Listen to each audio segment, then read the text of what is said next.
So today we're talking about one of my favorite things, which is color, composition, and how paint can help your composition. Now, as you know, color and tone, those are some of the elements of design, and they're also part of what makes a good composition when you are making really any kind of art, whether it's a painting, mixed media art, abstract art, really whatever art you're making, even a flower arrangement, for example.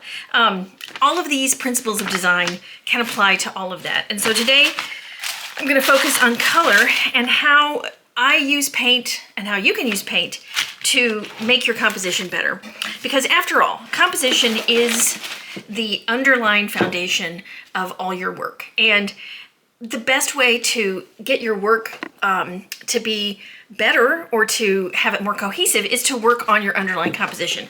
So to that end, this is a wood panel piece, and I've already done the first layer of paper. And as you know, if you've been on my Patreon for a while, you know that I layer paint paper. And so to speed up my process a bit, I already put the paper on, and these all have the same tone / color. It's all kind of a neutral beige, and then it has some black writing, some black notes.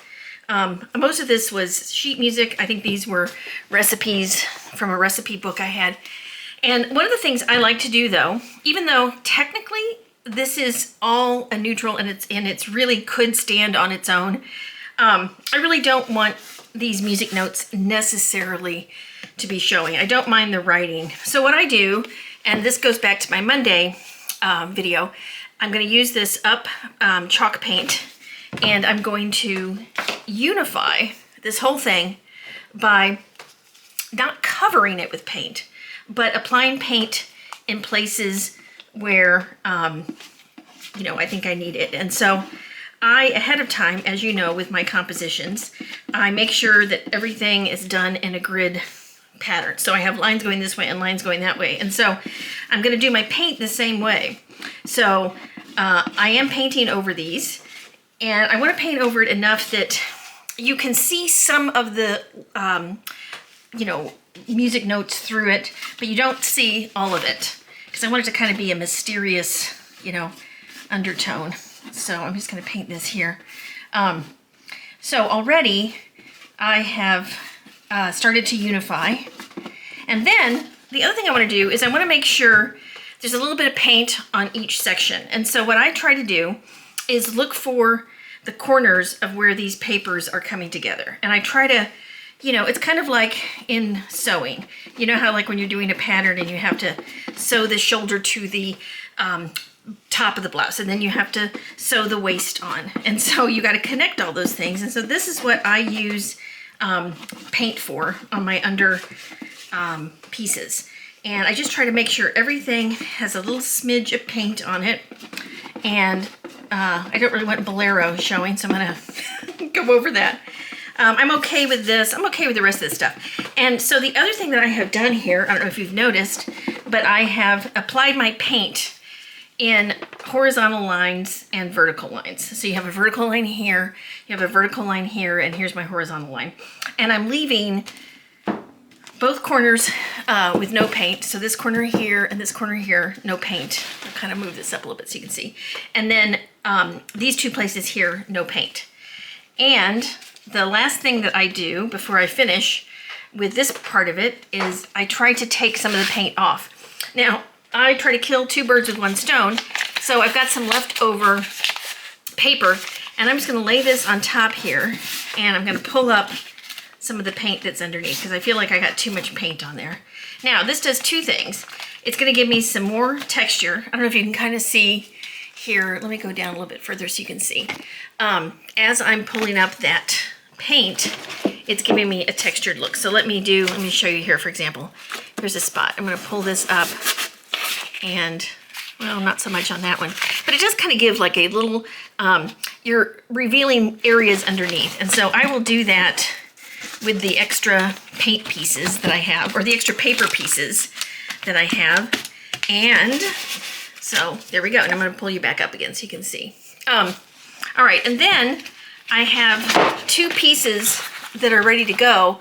So as I'm making this collage, if I need, let's say that I put something here and I just really don't like it and it's too late, I can't take it off, then I can always go in with this pre-painted piece and put it right there, cover it up, and it looks like it belongs. So that's one of the things I also always try to do, is use the scraps, the same paper that I put in the background, and I save those in paint. And if I end up not using them, then I just add these to my scrap pile, and you know, they'll be good for something else. Okay, so this is the first way that paint can help with your composition. It can unify your entire surface. And I could do the whole thing, but you know, the way I like to do it is I do like to leave areas kind of out. Okay, so the second thing that I do when I'm starting a collage is I try to choose an image. And I've cut out some various images here, and they all have pros and cons.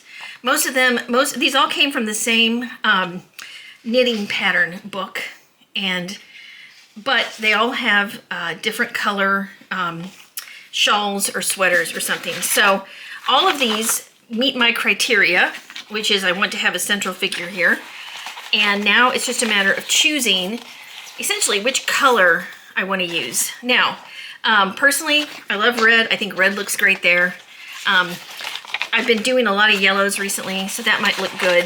But I'm going to choose this very neutral one right here. And the reason is I'm going to change the color of her coat. And so this is the second way that I like to use color to change my compositions. So, and additionally, I want you to notice, this is just an aside, I haven't cut her out all the way. Basically what I've done is just kind of an outline. And I do that on purpose because this is super fast. You know, this took me 30 seconds to cut out. And as I move along in my composition, I can, you know, take away, you know, punch some things out. And that way I haven't wasted time cutting out areas that really don't need to be cut out. Okay, so then I've chosen my image, and I then go to my painted papers that I make on the jelly plate. And you all have seen these before. In fact, I've mailed you some of these in your Happy Mail. And these are just pieces of random papers that have paint on them. And they're different papers too. So like this is English or American Swedish tracing paper. This is wet strength paper. This is tracing paper. And I love that. And also when I make these, and this is your other tip, when you make these on your jelly plate, make intentional pieces. Make sure that you include colors that maybe you wouldn't think necessarily would go together, but you know, that you can use in some collage in the future. Like here's a really good example of that one. With this one, I just blobbed the color on the jelly plate. And, you know, it's kind of muddy right here. I don't really like how this looks right here. And there's some sections on here that I would not use. But, like, I think this is a fantastic section. I really like this pink, how it interplays with these two colors. So I would use sections of that. So I try to do jelly plates with my jelly prints with a purpose. Okay, this is just kind of a pale pink. But my jelly plate wasn't clean, and as you know, I don't like to clean my jelly plate. So it pulled up some of the leftover paint, and this is done in maroon, so it kind of complements that. So there's that one, and then I'm almost done here. This is my latest hot pink. I love this one. And again, this one picked up some paint that was already on the jelly plate, but I put some stickers down in different geometric shapes. So like, can you see, like there's rectangles and squares, and I think there's a triangle in there. And then I put the paint on top of that. So what I will do is I will kind of lay these down, much like you would, have you ever like gone to a fabric or furniture store and they lay out the fabrics for you to choose how to make a chair, or like if you're going to upholster a chair or upholster a sofa. Now I personally have never done that, but my mother-in-law, she regularly gets her furniture reupholstered, and they'll come in with all of these swatches and they'll lay them out like this, and they'll, you know, figure out what looks good, what doesn't look good. And then, so that's what I do with these. I kind of consider them paint swatches, and I'll just kind of lay them out. And I'm going to tell you that I've been really enjoying the pinks recently, as you know. So I'm going to go with this color pink. Now, this would be my second layer. I could put it over the whole thing, but I'm not going to because I don't want to overpower the underlying collage.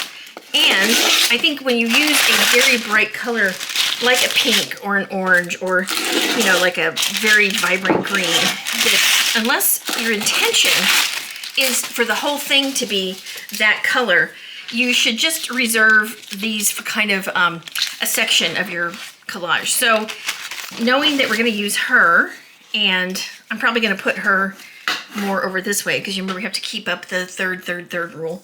I would probably put this color down here, or maybe I would put it here. I kind of like it right there. And in this way, I'm making sure that the color, like if you were to divide this into thirds, this color is really only on the other 2/3, and then you have this third out here. And so what this color, this block of color is going to do for you, it's going to immediately send up your line right here. So here's your line right here, and it's going to show the viewer that, you know, you've got this 2/3 over here, and then the 1/3 over here is going to remain neutral. And that's the other thing. The other way you can use color is to differentiate between your dark tones and your light tones. And it's really good to have some contrast in your pieces because that's what helps draw the eye around. And so your eye will naturally, you know, not necessarily look at the neutral sections. Like with this pink, for example, it's going to go, your eye's going to go right for that pink. And then you're going to follow that around either with shapes or other colors. And that's how you get the eye to follow your composition. Okay, so I am going to pretend like I have glued that down. And now I'm going to go back to her. Now, what's one thing you notice about her? Well, she's not pink. She's not orange. To be perfectly honest, that doesn't really match. I don't really like how that looks, but I love her shape. I love this hand. I really love everything else about her except for the color of her sweater. So here's another way to use paint to help with your composition. So I typically will get a scrap piece of paper. Let's see if I can find one. I've got my scrap book bag over here. Okay, so here's a piece of scrap. And I will put my image, you know, on the scrap. I'm trying to get this glare off of it here. And then I'm gonna go in with a paint and I'm gonna paint over this. Now, you need to be careful what kind of paint you use. It needs to be a transparent, kind of a low viscosity paint, and it needs to be something that you'll still be able to see the texture underneath, the colors of the buttons, or the buttons underneath. You still wanna make sure it's, you're seeing the person and the coat. So, for example, if I wanted, you know, if I were using a really opaque pink and I just colored this whole thing pink, it would just block, you just basically have a block of pink right here. And, you know, I can see how that would look okay. But for me, I like to have the color underneath that's kind of, I like to have the texture underneath. So I can use a variety of things. So this is a clear pink paint. And this is what I used when I used this on the jelly plate. So I could color her thing this color, but that would be kind of really matchy-matchy, so I'm not sure I want that. This is a beautiful orange, and you notice I've been really into oranges these days, and oranges and yellows. And because her scarf has a little bit of orange in it, you see that? I think I'm gonna go with this. You could also use like a fluid acrylic color, but this is Art Pop. I think I've shown you this before. It comes in like a really squeezy container or package, and it's really kind of cool. But this happens to be one that is a transparent when it goes on. So what I do is I will just, you don't need much, and I'll take my little spatula. Sometimes I will take a, just my finger, and I just start coloring over the sweater. Now, because I've got it on something, scrap piece of fabric or paper right there, I'm just gonna go over everything. And I feel like I don't need to be too picky. I just need to kind of make sure I don't get it on her hands. And at this point, I really don't want it on her hair. But everywhere else, I think we can safely put this on. Okay, I'm still trying to get that glare out. I love this lamp that I have that I'm using for my light, but it has a really strong glare to it. Okay, now, just like I did with the other pieces that I put on, I want to take another piece of paper and take some of that off. So this is just a piece of tracing paper, and I want to take some of that color off. Now you may say, why am I doing that? Well, because I want it to just be kind of like a sheer color, not something that's so overpowering. And I'm doing it, this is a piece of tracing paper that I'm doing this on, so that I can use this again in my collage later. So save these pieces that have the color on there as well. Okay, now, so there's my color. And again, because I want it to somewhat match with the pink, I'm gonna go over it again with some pink. Now, this is another way to harmonize your colors and help your composition look good. So for example, she doesn't look too bad, just like there with that, right? But watch what happens. I'm gonna add some of the pink from this, I'm gonna add it onto her sweater, and you're gonna immediately see that the two are going to kind of, you know, I always use the term marry. They're gonna marry themselves together, and you're gonna get, it's gonna turn orange, obviously, but it's gonna be an orange in the same tone as this piece because I'm using the same color pink in it. And so that's how you get it to match. Okay, now I do not mind that it's kind of clumpy looking. For example, I'm gonna pull this up here closer so you can see. There's like areas here where there isn't paint, and here's like a blotch of orange, and blah, blah, blah. I'm actually okay with that because I think that just kind of adds to the, oh, I don't know, the texture. It forces the person to kind of look at it a little bit harder and say, wow, how did they get that, you know, sweater coat to look that good, or something, you know, something like that. Okay, so this is a really excellent way to make sure that your major images, whether it's a person, a car, a plant, a bird, whatever it is, harmonizes with your other colors that you have. And I can also do the opposite to this page. So I can go in, knowing that I'm gonna use this, I can go in with this color, and I can just go over this piece. Now when I made this, I made sure to, with the square stickers and things, I made sure to leave those with areas with no paint for this particular reason. So look what happens when I go over those areas. Like here was a square sticker. So can you see how that's clear underneath there? So that picks up the paint. And again, I don't want to do it on the whole thing, but I want to do it enough to where she matches a bit. So I would probably pull this out a bit now that I have both of these right here. But this is another way to use color to help with your composition, because now both of these have shared both colors, and you know that they're going to match. Now I happen to, now that I've got this here and she's orange, I'm going to split this in two because I think it's going to be important now to split this to draw the eye kind of on the diagonal. So let me show you how you do that. So, you know, you take, these are two squares, obviously. They're not exactly square, but they're square enough. They both have the same pinks, the same oranges, the same yellows. So essentially, they're symmetrical. So you take two symmetrical pieces, even though they're not exactly symmetrical, they're symmetrical enough because I could interchange each of these anywhere on here and it would do the same job. Because the job I'm looking for is to take these colored pieces and make my image look as if it is one piece. And so here is another way that you can make color work to your advantage.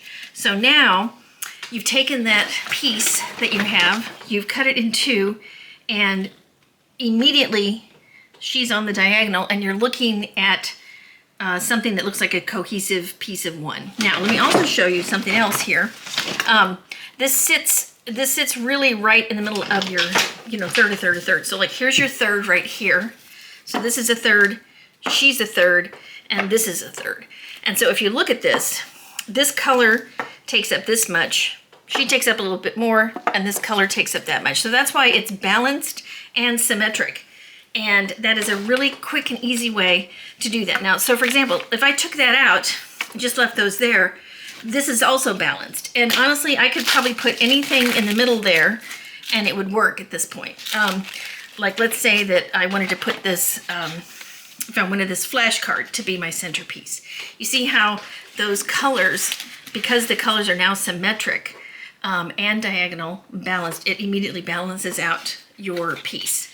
So honestly, that's why I say that this could be abstract. So for example, I would probably color this color, but I could use this as my centerpiece. I could even take this over just a little bit more, kind of mash these together, and this looks good right like that, assuming I had it as a different color. But this is what color does for you. And the reason I do these on the jelly plate first is because let's pretend like I had colored this as I originally was gonna do. Remember how I was gonna have it over here? Had I done that, then the color would still be would be on here, and I could correct it, but it would be harder.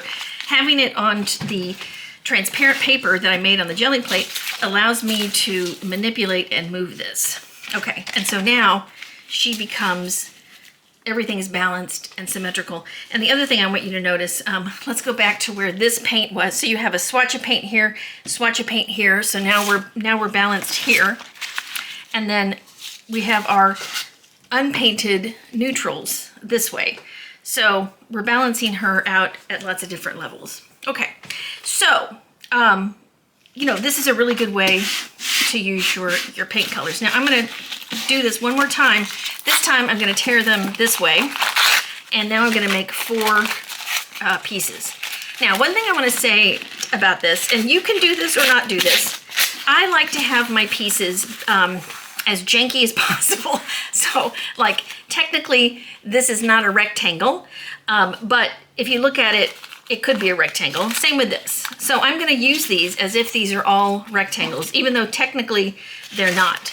But considering symmetry and balance, I'm gonna make sure and place these onto my piece so that everything is symmetrical and balanced. So for this, I'm gonna put these 2 in the middle and these 2 here. So you see how I've just balanced that out.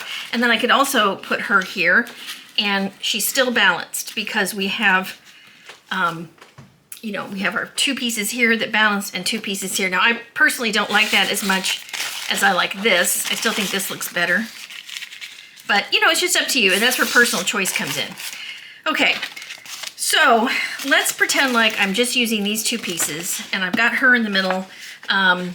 Let's say that I want to add some color to the background here. Now, there's a couple ways I can do it. I can actually go in right with paint and do it, or I could go in with another piece of my pre-painted gel plate paper. And sometimes I'll do this just to see what it kind of looks like, But what you're doing now is trying to place color around your image so that your eye will go through it. So I'm gonna go back to my flashcard, and I don't know if you've received your Happy Meal yet, but I made sure everybody got a painted flashcard. And this is what I use it for. So I'm gonna start cutting out circles here. And I use these for color, and I use them for balance. And so this is one way that I use, the combination circles, shapes, everything, so we can get color balance. So let's take a look at the circles I punched out. And I'm gonna use the colored side.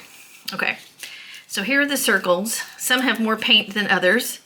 But one thing that you notice though, and this is one of the reasons I love these flashcards, they all have some sort of typography or geometric element to them, or graphic element.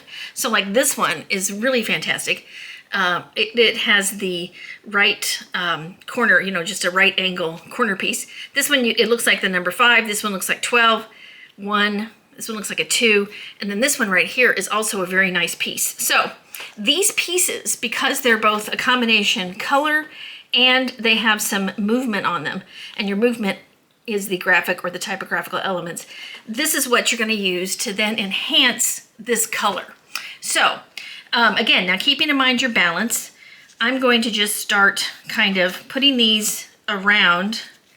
Now this one, because it's the right angle, I think I'm going to put this right here at this right angle, because the other thing that I like to do, and I'll pull this down so you can see it, I like to place my circles where they might fit naturally. So you see how her leg here could be a right angle. It's not, but it could be. So now I'm going to make it one by putting that piece right there. So now your eye is going to continue, and it's a directional piece now, and it'll go back over that way. Okay, And I'm going to want my eye, we're just going to do a simple one.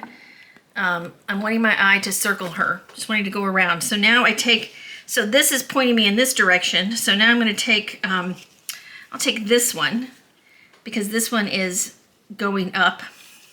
So now we're going to go here and up. And then I love to put numbers, you know, kind of by, I don't know if you noticed, but I try to put the numbers by the heads or by the shoulders because I feel like that automatically gives a nice graphic element. This one, you can't really see too much on this one. You got a little bit of color here, but I really love that other side because the direction here, it's kind of like an arrow. Like if I were to, and sometimes I've done this too, I'll actually draw on these. So for example, I would take my black marker like this and I would, this is really bad. I would do a better job than this, but I would put my triangle on here kind of as a directional element. So, and sometimes I do this, you know, like this. So for example, I might even put that on her eye. So now we have her going in that direction there. And then here's another one. This one has a little bit more color so we can see it coming around this way, but I want it to be balanced. So I'm gonna put it opposite of this one, but I'm also making sure it's connected to this one here. And then I need one that's kind of going down right here. So let's do this. And the way you can tell this one's going down is because you see how there's half color on this side and no color. So essentially your eye is just gonna see that color. So it looks like it's kind of split in half. So now, let me kind of move these around so we can see this a little better. So now your eye is going to naturally seek out these circles and it's going to follow this all the way around, and that's how you're going to draw the eye around that. And then what happens is this stuff out here on the side is secondary. And so, you know, after the person takes in all of your figurative element, then they go over here and they say, oh, that's a recipe for bread. And then they go down here and they see, oh, that's a French, you know, piano sheet music or whatever. And so that's how you use color to help you draw around, because these are the only places that blue it shows up is right around here. And the only places your graphic element is going to show up is right around there. So that's a really excellent way to use color in your composition. Okay, so now I'm going to go back to this. I also love this piece, and you've probably seen me do this before, where I will cut this right in half, and now I'm going to use it as a neutral. I'm going to have positive and neutral, or negative, sorry, positive and negative imagery. So I'm going to take this off her eye, even though I like it.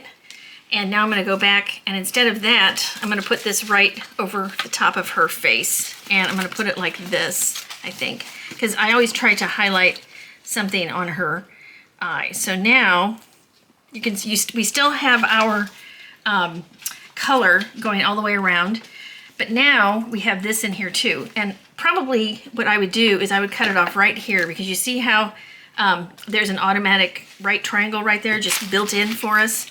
So I'm going to take advantage of that and just cut it right there. And yes, I do cut right on my stuff. Okay, so I would put this like right here like this. So now we have a couple things going for us. I've just created our 2/3 line, because you know we've talked about 1/3, 1/3, 1/3. So here's this is my line, and it also corresponds with this right here. And as you can see, it just goes up and down and travels all the way around. But I still have my circular colors doing this. It just kind of adds another thing. I could also do it this way. So you could do it like that, and so maybe two of her eyes are coming out. If I did it like that, I would only want one circle. But I do kind of like it like this, because she's kind of tall, and so I kind of like it like that. And of course you could highlight her smile, you could highlight just her eyes or her nose. I kind of like her smile being in there, so we'll just do it like that. So again, this is how you're using color to move it around. And the other thing I want you to notice is there's pink on this too. And this is how you're making sure your colors stay consistent. So like if you just had blue here with no pink, you know, you might not be able to have your eye go to that pink also. So again, this is how color is going to help you draw that around. But it's also color, and it's your direction of your typographical elements. Okay, so let me see how much time I have left. I think that's it for us for time.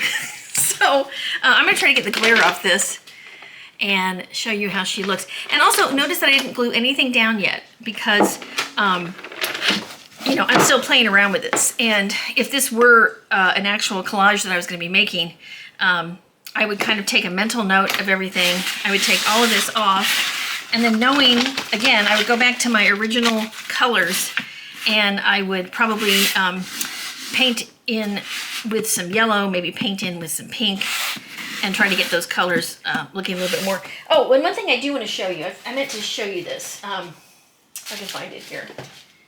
Okay, this is the one I made today, and I wanted to show you how I did this one compared to what I just taught you in this mini lesson. Okay, so here she is, and this one I pretty much split in half with color. So this half up here is pretty much no color. This half down here is color. So this is my first way that I used color, is I split it in half. Okay, the second way I used color is I have rows of color kind of going up and down. So here's some color here, here's some color here, and here's this over here. So it's similar to what I did before, where I'm showing you, you know, 1/3, 1/3, 1/3 through my color choices. Additionally, I have color on both sides, which balance her out, and they balance out that bird. And the bird here, I changed the color of this bird to pink, and I changed her sweater to pink, so that as you're looking around, you can do this. And in this one, really what you're following around are these, you know, circles. That's really what you're following around. Because I did tonality, you know, like a light tone with a darker tone. But anyway, I just wanted to show you that, how I used color. And up here, I added chalk paint. And one of the reasons I paint over some of this is sometimes if it's too much, like there was a lot of black going on in here, I toned it down with some chalk paint.